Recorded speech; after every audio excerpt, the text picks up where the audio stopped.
Hey, hello everybody, welcome back to Gran Turismo 3. Yes. So we did the Honda S2000 Type V yesterday. And this is the normal S2000. Now, these cars are pretty much exact. I mean, I'm not sure of the actual difference between the Type V and the normal S2000, but they have the same amount of horsepower and they weigh the same amount. So I really don't know what to say, to be honest with you. 555 horsepower, 1,054 kilograms front engine, rear-wheel drive with that inline-4 dual overhead cam. Maybe this has the 2.4 liter in it, and maybe the Type V has the 2.45. That's what I'm thinking. Because they peak at around the same horsepower. I don't know. What I do know is that I forgot to get a thumbnail, though. That's what I do know. I don't know. Maybe somebody put it down in the comments, you guys. What type of engine the normal S2000 has, and what type of engine the V has. Because it doesn't actually say it, or maybe it would... Diddly diddly Honda, diddly diddly diddly. S2000V. Let's see. Driving the S2000 at a fast pace is like playing a video game. Point with the steering wheel, flick the short throw gear lever, and squirt the throttle. Response to any input is nearly instantaneous. With an engine that celebrates Honda's heritage in auto and motorcycle racing, the S2000 is a high-tech take on the classic sports car roadster design. The S2000's front-engine rear-wheel drive layout is unusual for Honda, but is designed with the engine behind the front axle centerline for near 50-50 weight distribution.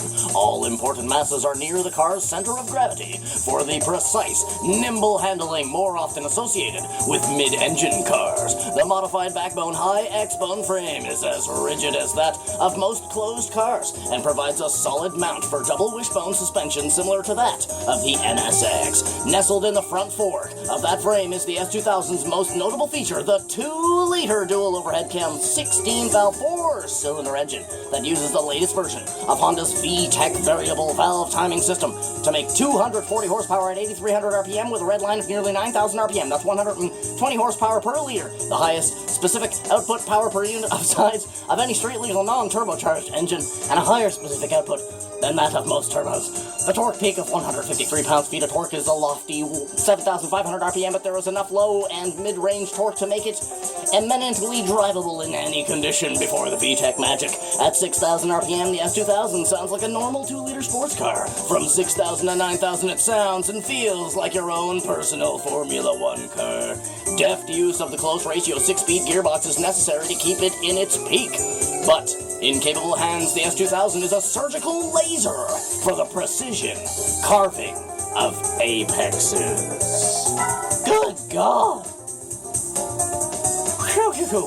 Now let's see if it tells us if it has the same 2-liter 16-valve.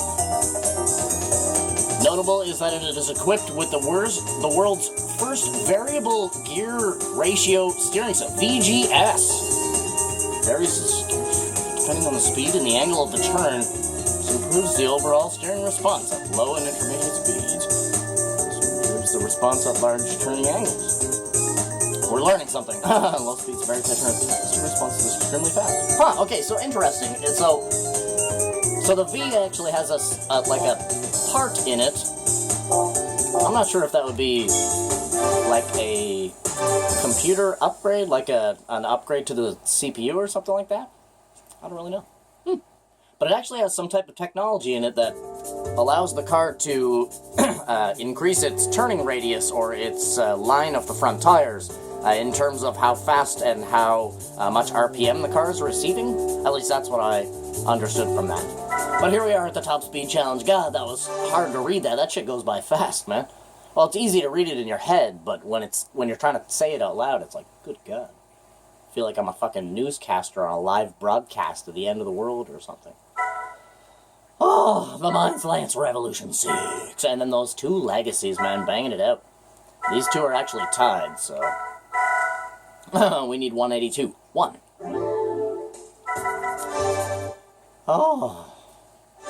Well, we learned something about the S2000 today, you guys. Super soft tires. You guys can hit pause on these screens to see any of our settings. Sitting at 30.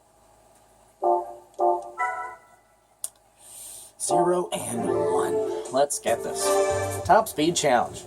So there's the difference between the S2000 and the S2000V. So I'm imagining they have the same engine, same everything else, except for that extra components in there. So I'll have to see what the difference is between driving the S2000V and the normal one. I'll have to see the difference between the handling, see if there really is a big difference. Oh, we are flying. 182, 9. Same. Downhill, downhill. Nope. 11.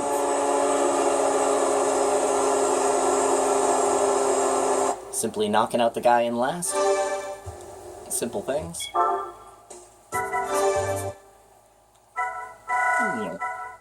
Look at that, there's the S2000V. Brothers. Honda brethren.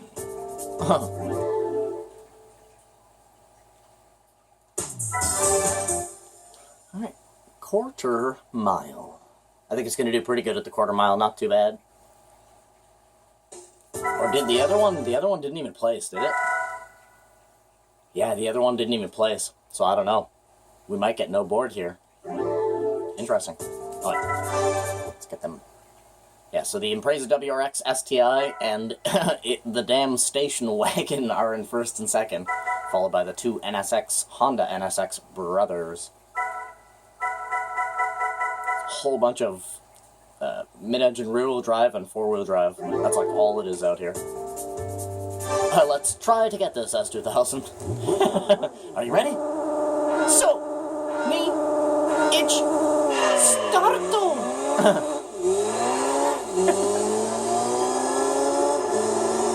Oh, I'm addicted to track race battle, you guys. Been watching that shit for the last few days now. Not on the board. 11-4. If you don't know what I'm talking about, just go type it into YouTube. Track race battle. It's literally like, it's Gran Turismo, but real life.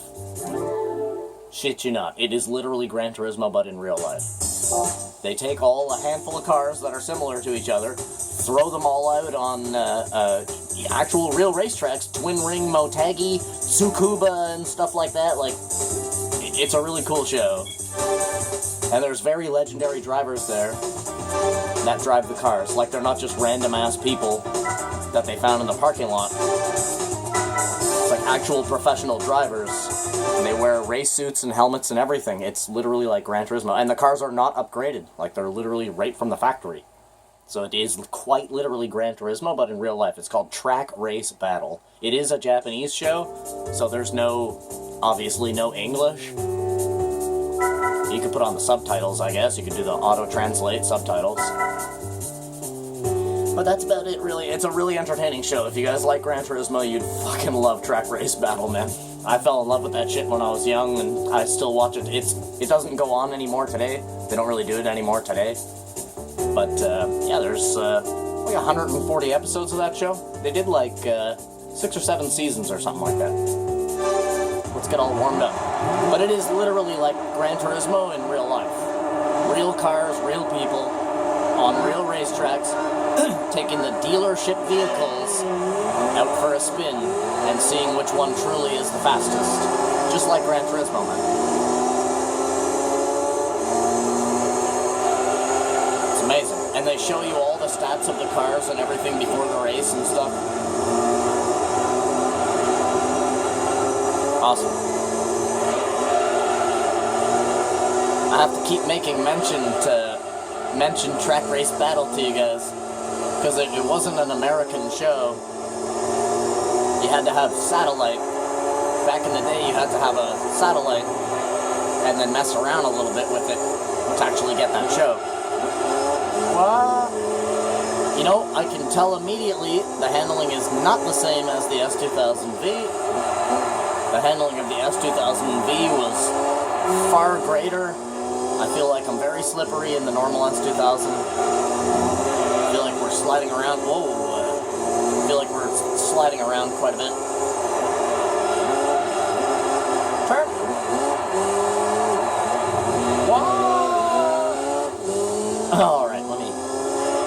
attention for a moment. So busy talking about track race battle. Well, that's what it's called in English, at least, track race battle.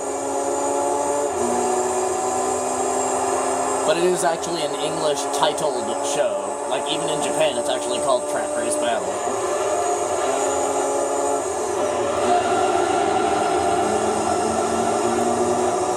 You can find every episode on YouTube, though. That's where I watch it. Starto!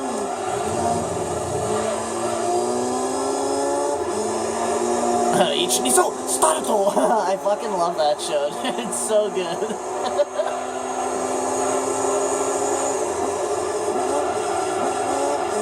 And like I said, they are all professional drivers. So you really do get to see what car is actually better. Well, no. And it's a late 90s show. Late 90s, early 2000s. So it's like watching Gran Turismo 3, really. It's like what? Gran Turismo 2, Gran Turismo 3 era. That show. So you'd be seeing cars like what we're actually driving every day out here in Gran Turismo. And it's not just Japanese cars either. They literally is like Gran Turismo. I don't know how else to explain it. It's Gran Turismo in real life. Track race battle, you guys. Even Mr. Sushiha is there sometime, the Drift King, the real-life Drift King. Yep, Mr. Sushiha is there sometimes.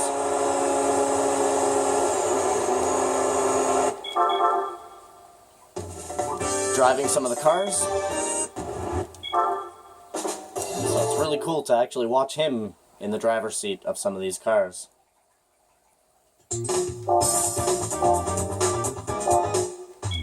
Yeah, if you've never seen Track Race Battle before, man, take the time out of your day.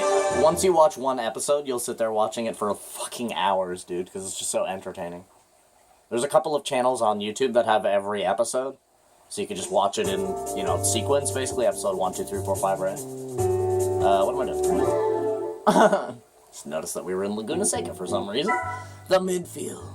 Hot lap challenge. It's not going to do anywhere near as good as the S2000V did, because the handling on this car is crazy as hell. Compared to the V. But I am going to make an adjustment here.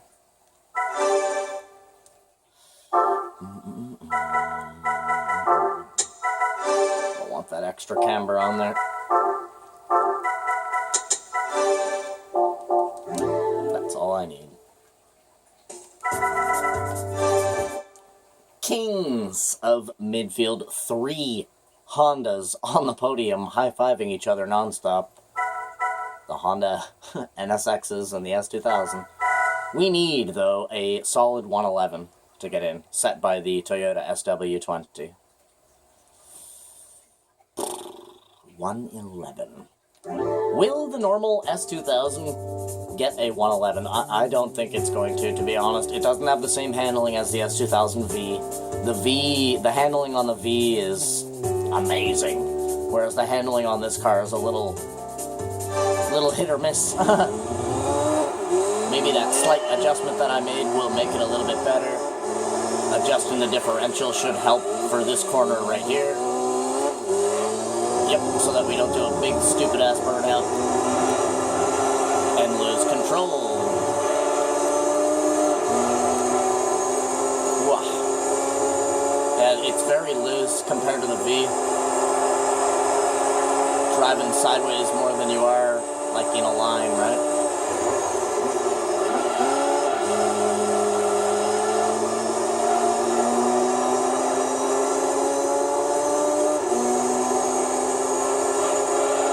Turn. Look at that lack of handling. The V was able to make that turn without an issue. 21 solid. We're going fast.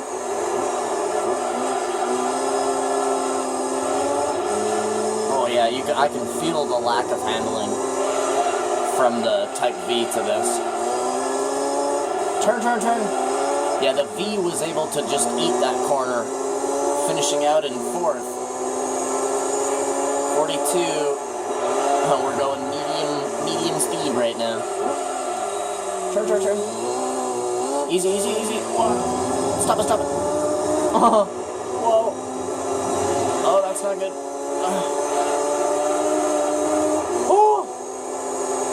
Really fired it out of the barrel there, jeez. It's got the same response to the engine. 1095.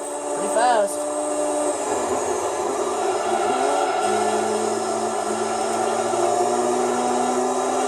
Turn. Easy. You really gotta get in there early, man.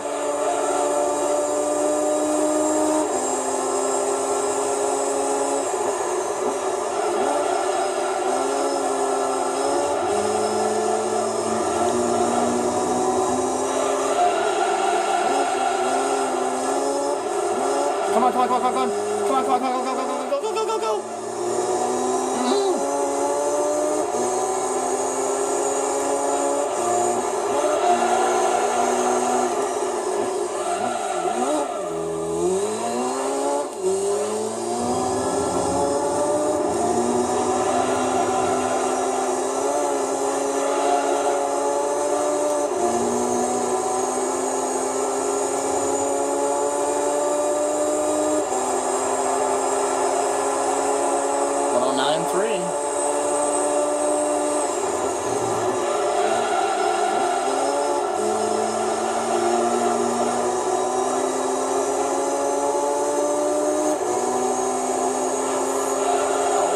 Bounce there.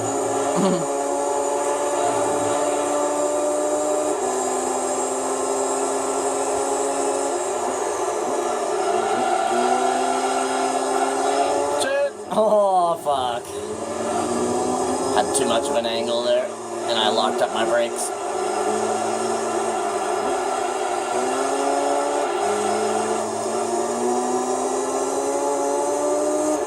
A valiant run by the normal S2000. I didn't think it was going to do that good. Very slippy compared to the Type V. The Type V, I felt like I was like glued to the fucking road or something, like I was like on rails.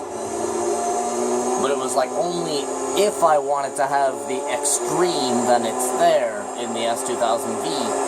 Where I find this kind of feels almost the same, but you don't have that ability to go like Super Saiyan almost, like the Type V, you know what I'm saying? Like the Super Saiyan.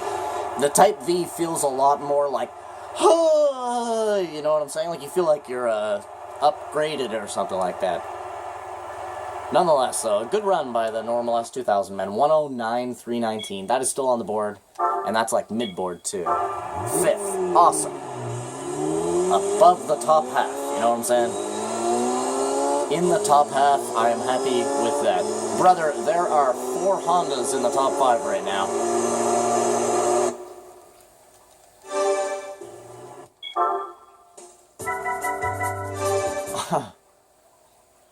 Dude, look at that! There are 4 Hondas in the top 5. What the fuck? Honda is out here taking over midfield. What the hell? Still so many cars to go, though, you guys. This is only, like, car number 95 or something, and there's 185 cars in this game. Just so anybody knows, there is 185 cars in this game. So, when I go to my game status, you see I have 189, but I have 4 duplicates. Well, I don't have 4 duplicates. I have 2 that I have duplicates of, and then I have 3 different Dodge Vipers. That's why I have 189. For anybody who's wondering why I have 4 over, I have 3 different Dodge Viper GTSs. Like this, and I go by name, and I go, nope. And I go Viper, see, Viper GTS, Viper GTS, Viper GTS. I have 1 in each color, and they're also different horsepowers from each other, so one of them's 650, and one of them's an 800, and then the other one is maxed. So this is the 650, the 800, and the 1100. Because I essentially made my own versions of, like, the Hennessy Venom 650R, and then the Hennessy Venom 800 RR twin turbo, and then this is the fully upgraded Viper GTS here, so. Those are my extras. If you're wondering what cars I have extras of, it is 2 Vipers, I think a 787B, and one of the Formula 1 cars, but I don't know which one it is. But anyways, thanks for coming out and watching this episode of Gran Turismo 3, man. Do me a favor, leave a like on the video, maybe even subscribe to the channel. Other than that, I freaking love you, and I wish you the total best. My dog's scratching herself like crazy. Yeah, man, I'll see you guys in the next one, so be sure to have a good. Bye.